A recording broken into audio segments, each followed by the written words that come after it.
Dear students, we have already studied the steps involved in finite element techniques, problem analysis of stepped bar using FEM, the shape functions, the natural coordinate system, the derivation of stiffness matrices, etc. Based upon these studies, we are going to solve a problem. Let me read the question.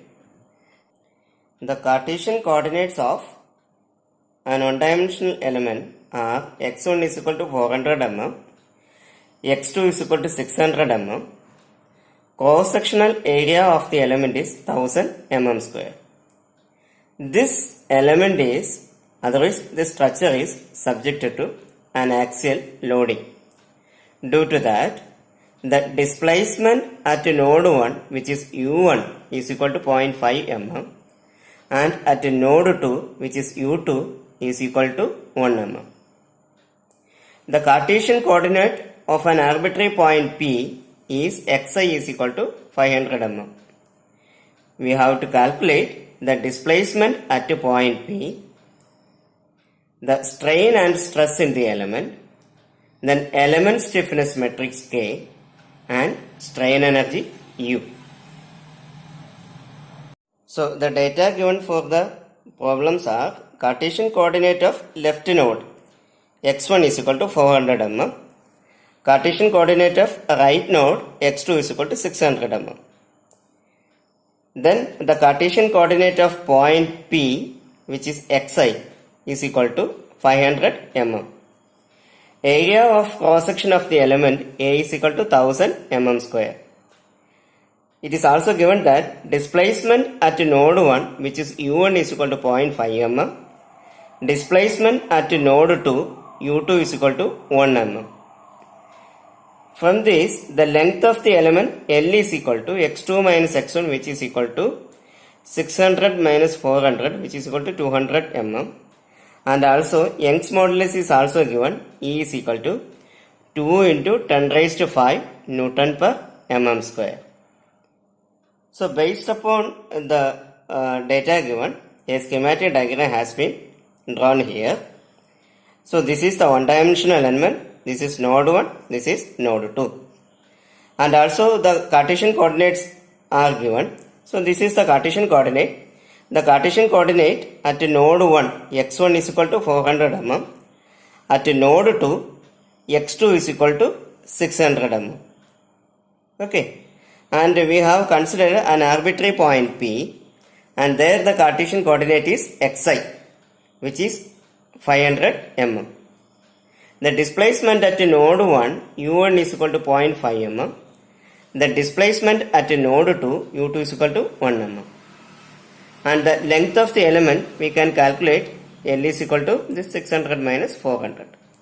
And the area of cross section of the element is given, which is 1000 mm square, and Young's modulus is equal to 2 into 10 raised to 5 Newton per mm square.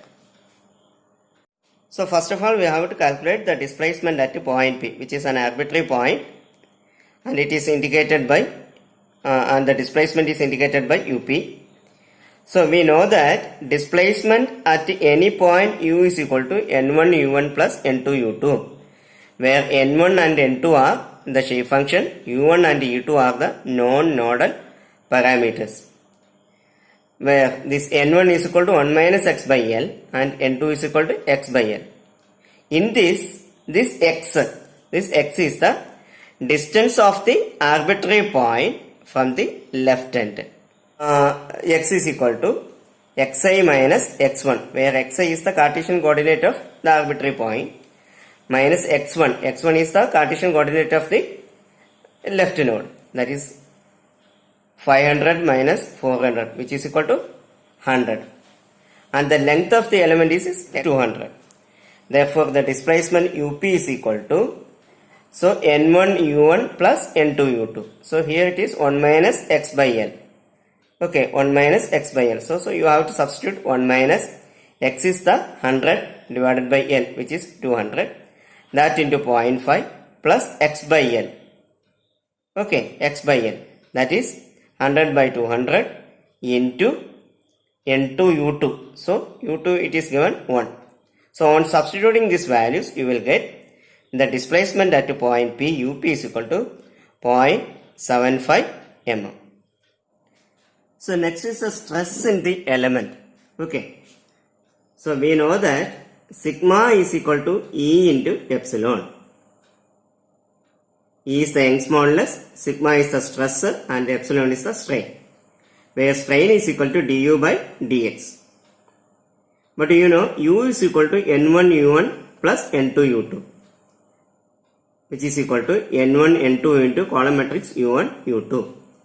Therefore epsilon is equal to d by dx of N1 N2 U1 U2. Okay, that is d by dx of N1 is 1 minus x by L, here it is x by L, that into U1 U2. And this matrix, that is d by dx of 1 minus x by L, d by dx of x by L is known as a B matrix.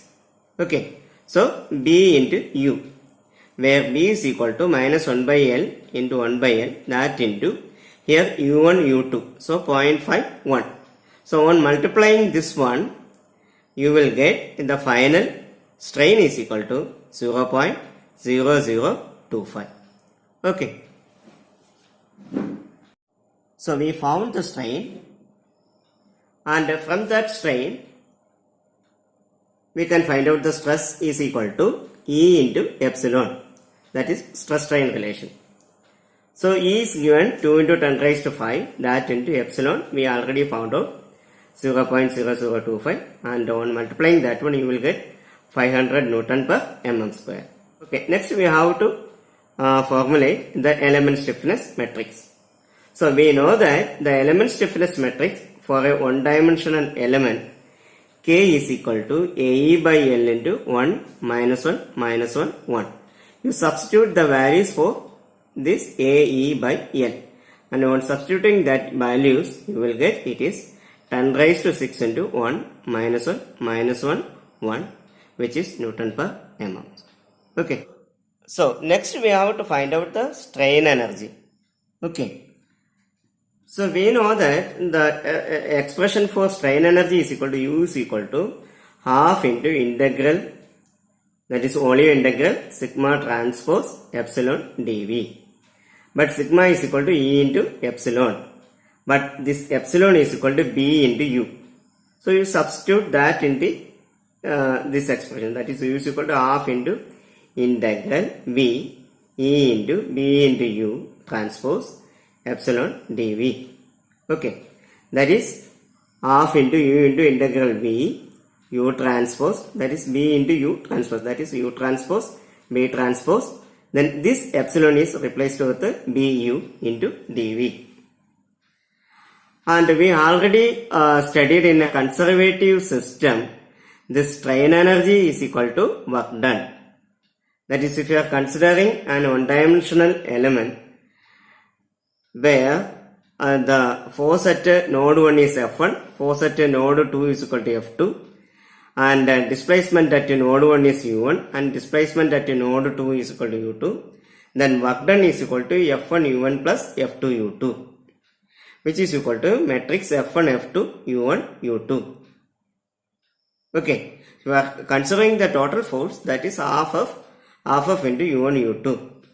Then you will get the expression as half of into column matrix U. So the expression for the work done was indicated by equation number 2.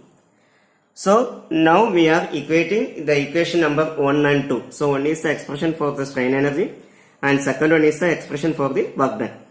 That is, this is the expression for strain energy, and this is the expression for work done.